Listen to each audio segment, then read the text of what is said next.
12 రోజుల క్రిస్మస్ పండుగ ఆచారం యొక్క విశేషాలు మనం ఈ వీడియోలో విందాం. అందరికీ యేసుప్రభు నామంలో శుభాలు తెలియజేస్తూ ముందుగా నేను ఒక విషయం మీకు చెప్పాలి అనుకుంటున్నాను. ఈ వీడియోకి సంబంధించినదంతా కూడా నేను ఎడారిలో జలధారలు అనే పుస్తకం నుండి తీసుకున్నాను.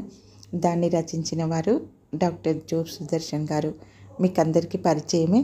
ఎడారిలో సెలయేర్లు బుక్ని అనువాదం చేసిన వారు జోబ్ సుదర్శన్ గారు. స్వయంగా రాసిన ఎడారిలో జలధారలు 2012 నుండి అందుబాటులో ఉంది. ఎడారిలో జలధారల్లోని ఆత్మీయమైన అనుదిన ధ్యానాలని ఈ సంవత్సరం అంటే 2026 నుండి ప్రతిరోజు ఉదయం 6 గంటలకు ఈ ఛానల్లో మీకు చదివి వినిపించడం జరుగుతుంది. మీ ఆత్మీయ పోషణకి ఈ ధ్యానాలు ఎంతగానో ఉపయోగపడతాయని నేను నమ్ముతున్నాను. కాబట్టి మీకు అందుబాటులోకి తీసుకొస్తున్నాను. మీరు కూడా తప్పకుండా వినాలి. మీకు తప్పకుండా నచ్చుతుంది. మీరు ఇతరులకు కూడా దాన్ని షేర్ చేయగలరని మాత్రం నేను నమ్ముతున్నాను. ఎందుకంటే అందులో ధ్యానాలు అంత బాగా ఉంటాయి కాబట్టి. మా ఈ చిన్న ప్రయత్నానికి మీ ఆదరణ కూడా చాలా అవసరం. మీ సపోర్ట్ అవసరం. కాబట్టి ఎక్కువ సమయం కూడా ఉండదు. 2 నిమిషాలు, అంతకంటే ఎక్కువైతే 3 నిమిషాలు అంతే. ఆ ఉదయకాలమే ఆ 2 నిమిషాలు దేవుని మాటలు వింటే మన మనసు ఎంత బాగుంటుంది. నేనైతే ఈ ఛానల్లో వీడియోస్ చూస్తున్నా నా సబ్స్క్రైబర్స్ అంతా కూడా ఈ ఉదయకాల ధ్యానాల్ని వింటారని పూర్తిగా నమ్ముతున్నాను. మరి ఈరోజు వీడియోలోకి వెళ్దామా? ఎడారిలో జలధారలు. రచన డాక్టర్ కె జోబ్ సుదర్శన్.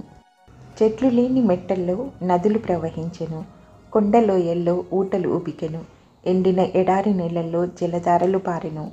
ఒకరినొకడు కీర్తనలతోనూ సంగీతములతోనూ ఆత్మ సంబంధమైన పాటలతోనూ హెచ్చరించుచు మీ హృదయములలో ప్రభుని గూర్చి పాడుచు కీర్తించుచు. ఎఫెసీ 5:19. చిన్నప్పుడు అర్ధరాత్రి వేళ గేటు బయట గోలగోలగా పాట వినబడింది. వాళ్ళు వస్తారని ముందే తెలుసు.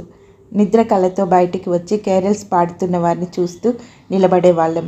పాడి బైబిల్ చదివి ప్రార్థించి ఇచ్చింది తీసుకొని హ్యాపీ క్రిస్మస్, మేరీ క్రిస్మస్ చెప్పి వెళ్ళిపోయేవారు. ఈ మధ్య ఈ సాంప్రదాయం అంతరించిపోతున్నట్టు ఉంది. ఇంగ్లీష్ కేరల్స్ అనే మాట కేర్లెట్ అనే ఇటాలియన్ పదం నుండి వచ్చింది. గ్రామస్తులంతా గ్రామ చావడి వద్ద పండగ రోజుల్లో చేసే నాట్యం ఇది. గ్రామం బయటి ప్రాంతాలలో గొర్రెల కాపర్లు, రైతులు దీనికోసం గ్రామంలోకి వస్తారు. ఊరంతా సంగీతంతో, నవ్వులతో, కేరింతలతో మారుమ్రోగుతుంది. అనేక శబ్దాల నుండి 12 రోజుల క్రిస్మస్ అనే గీతాన్ని గ్రామాల్లో నాట్యం చేస్తూ పాడుకునేవారు. ఈ పాట విచిత్రంగా ఉంటుంది.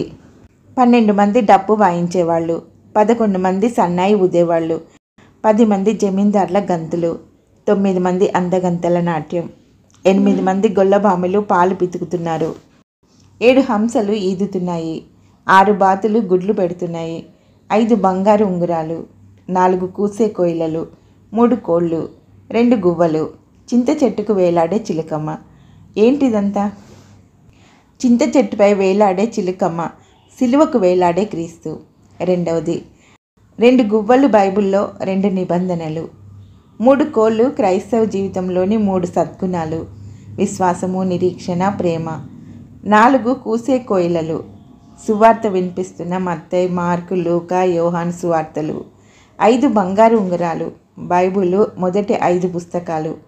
గుడ్లు పెడుతున్న 6 బాతులు, విశ్వాన్ని, అందులోని జీవులను దేవుడు సృజించిన 6 దినాలు. ఈదుతున్న 7 హంసలు, 7 ఆత్మవరాలు. ఈ రోజుల్లో 9 ఆత్మవరాలు అంటున్నారు. ఆ కాలంలో జ్ఞానవాక్కు భాషలకు అర్థం చెప్పడం ఒకే వరంగా అర్థం చేసుకున్నారు.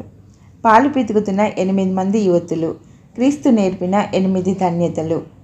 నాట్యమాడే 9 మంది, 9 ఆత్మఫల రాశులు, 10 మంది గంతులేసే జమీందార్లు, 10 ఆజ్ఞలు, 11 సన్నాయిలు, 11 మంది విశ్వాసపాత్రులైన యేసు శిష్యులు, 12 మంది డప్పు వాయించేవారు, అపోస్తలుల విశ్వాస ప్రయాణంలో 12 అంశాలు.